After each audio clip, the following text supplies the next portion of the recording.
Hello there, how are we? Today I'm going to talk to you about consciousness. I'm right now sitting in the lush Danish forest and I'm just really feeling like getting some information out there about consciousness.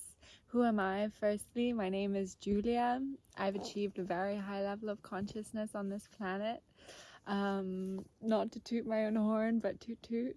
And I'm here to tell you a little bit about consciousness and also to tell my younger self what I wish I knew a few years ago and in my childhood, what I wish I knew about consciousness. I'm here to talk to you about what is consciousness, what I wish I knew, walking asleep versus walking awake. Is Christ consciousness attainable and how do we attain it? Why be conscious? And talk to you a little bit about feeling emotions and welcoming feeling emotions. So, what is consciousness? Consciousness is a space around all things. Consciousness is the awareness that you are. Consciousness is love. Consciousness is deep presence. I want you to take a few deep breaths right now and try and connect to the consciousness that you are. Every life experience you've ever had, every emotion, every thought, who were you? Were you the person experiencing it? Were you the thought? Were you the emotion? Or were you the space behind it all? You are the observer, the beautiful observer, the eternal observer.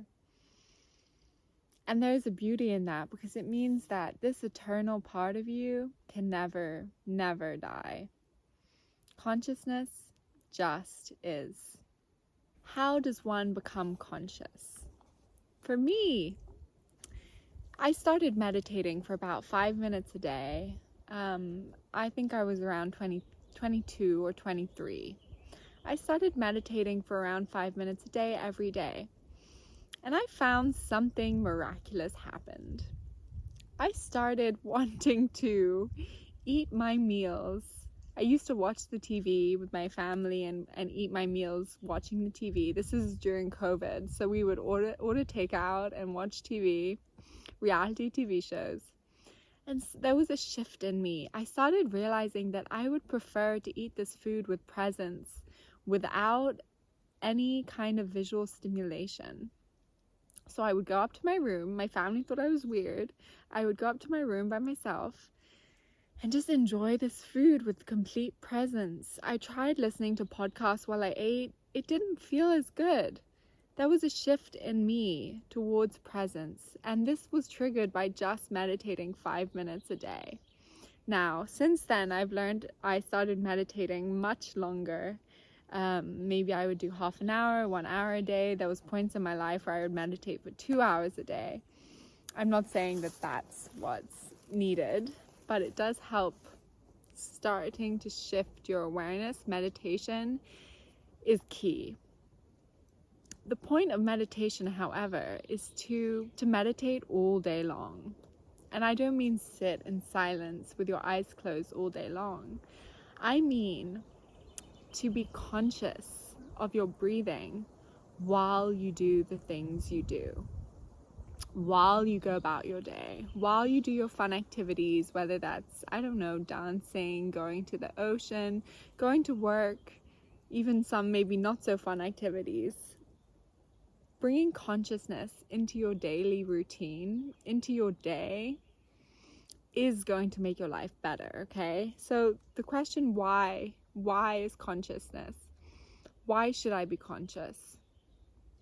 Sometimes it feels easier to not be conscious, to numb out, to, when you start feeling a negative emotion, to get some food or watch TV and try and numb yourself.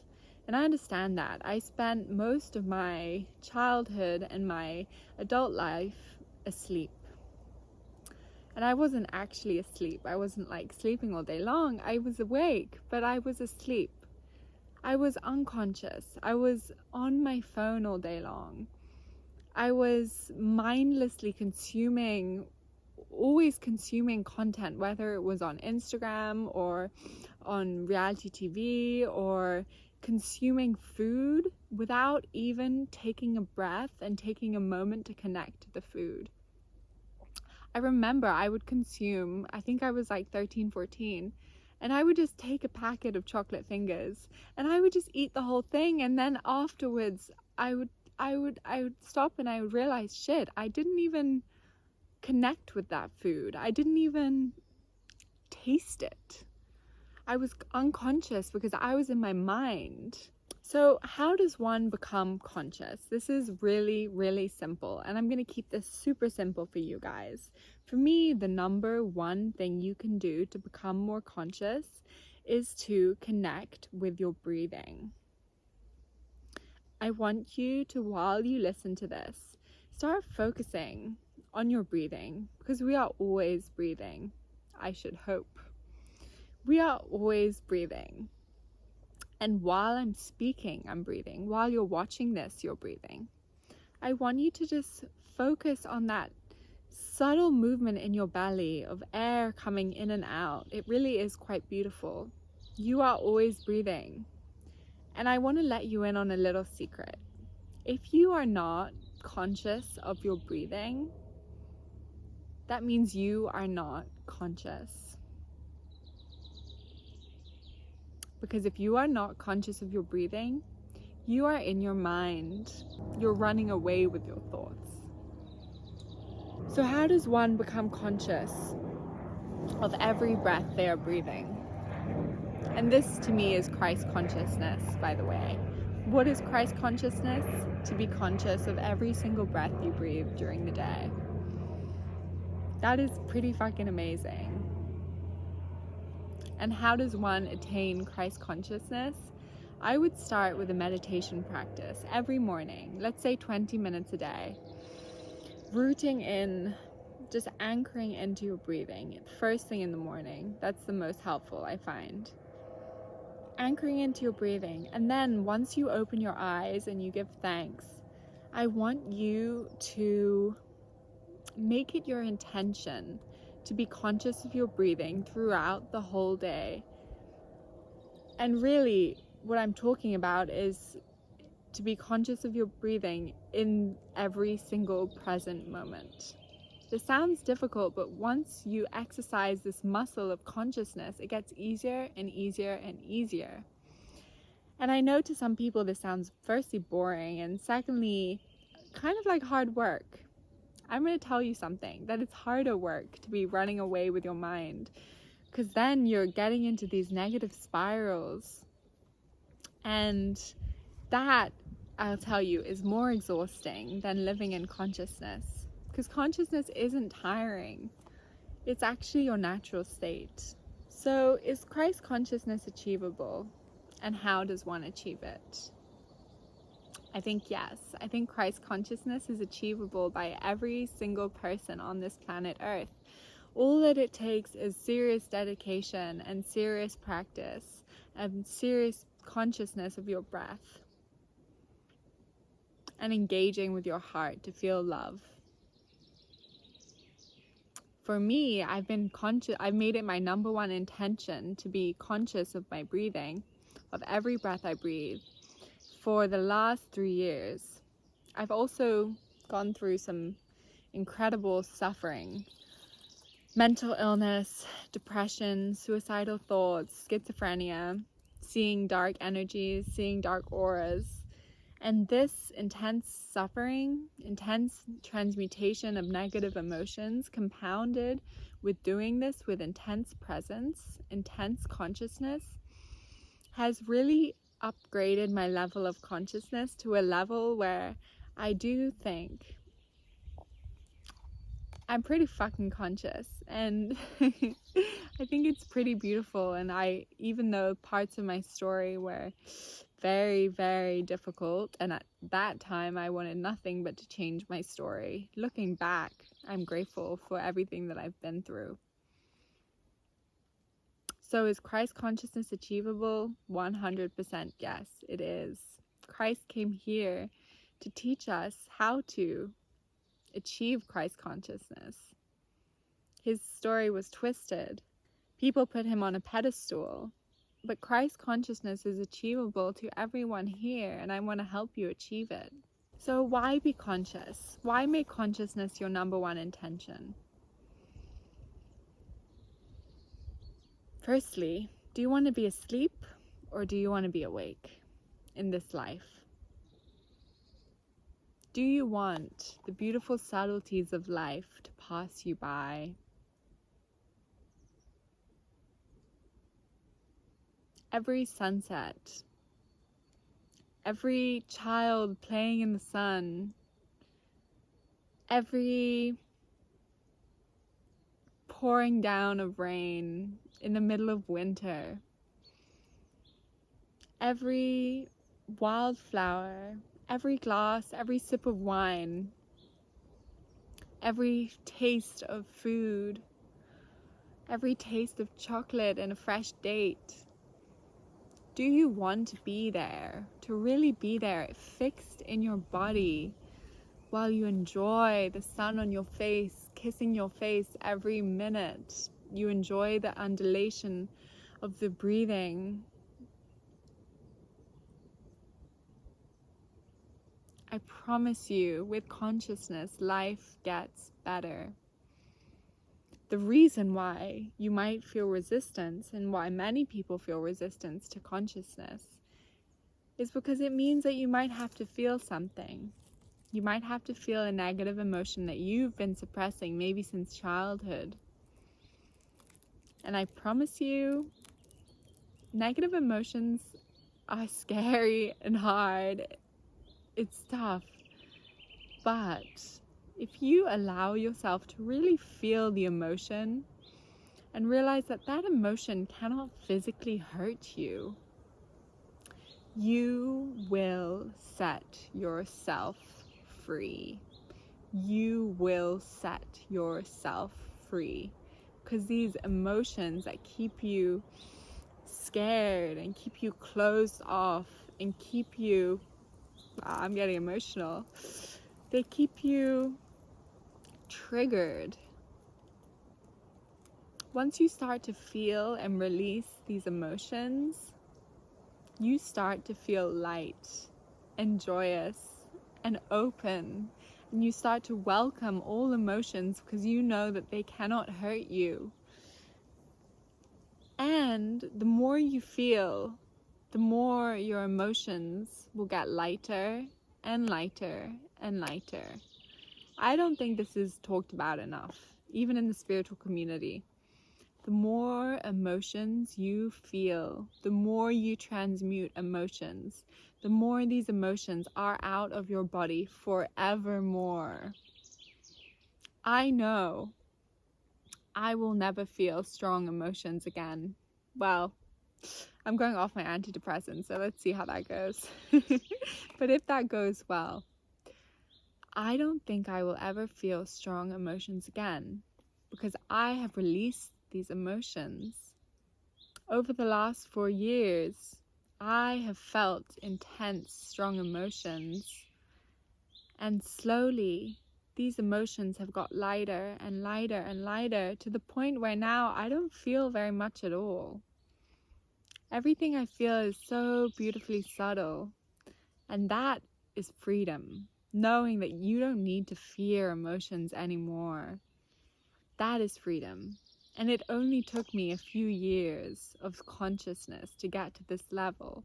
I think it's attainable to everyone on planet Earth if you really put your intention behind it. The main thing is, if I was speaking to my younger self, I would say, Julia, get in your body, feel the breathing in and out, the undulation of your breath. Put your phone down and look up. Open your goddamn eyes. Look at the world.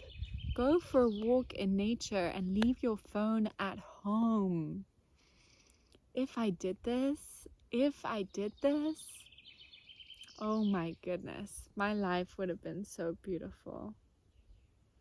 And it's not my fault. I was never taught to do something like that. This life of mine is the most unconscious I've ever been. I got that in a In a channeling or a download a few years ago, this life of mine is the most unconscious I've ever been. And now I think it's also the most conscious I've ever been on planet Earth. So it's been a life of complete ups and downs, complete growth, complete beauty. You know, I'm 27. I'm not trying to declare myself as a master, but I've been through life experiences that have led me to become a master in consciousness. And I want to help you guys. I really hope this video finds someone. And I want to help you. I believe that I can help you find inner peace, find joy, live a good life. I believe I have that knowledge now. So I'm praying, God, please help this video find someone. Help me share my word. Help me share your word. Consciousness is a beautiful thing. And consciousness really is my favorite thing in the world now. I would not trade what I've learned and the experiences that I've gone through to get to where I am now for anything in the world. I wish that one day you can experience consciousness too. So, if you take anything from this video, take the fact that life can get a lot better than your current reality by shifting one thing: attention to your breathing. Ignoring your mind. Do not engage with your mind. Stop thinking. Thinking truly is not necessary unless in very short periods of time. I don't think at all. I haven't thought in years. I have thoughts come up, and when I want to think, I sit down and journal. I would recommend 20 minutes in the morning of conscious breathing with your eyes closed. Then a conscious movement practice like yoga or qigong or going for a mindful walk or a color walk. And then bridging the rest of your day, infusing the rest of your day, every single present moment with consciousness, returning to your breathing in every single moment and looking at the world around you. Those are my tips. Please try it out. Please try it out and let me know in the comments if this helps you. Just take one day. What have you got to lose and what have you got to gain? A lot. Take one day of your life, a Sunday, God's day, and infuse that day with consciousness. Maybe turn your phone off all day long. Keep your phone off and just focus on your breathing and see what happens. What are you scared of? I know what you're scared of. You're scared of your childhood trauma coming up to bite you in the butt. But it's not that. Your childhood trauma would come up to be released. And that is a beautiful thing. And leave you feeling lighter and lighter and lighter. I promise you, all you need is a mustard seed of courage. And of course, a mustard seed of faith. I hope you enjoyed this video. I'm going to come back at you with a new video next time about how to ignore your mind and my strategies to ignore your mind, to help quieten your mind. I haven't said this in this video, but my mind is very, very, very, very quiet now since the last year. Sending you a lot of love, and I hope this video helped you. Please take a few deep breaths with me and make it your intention to breathe consciously throughout the rest of the day. I love you. Bye.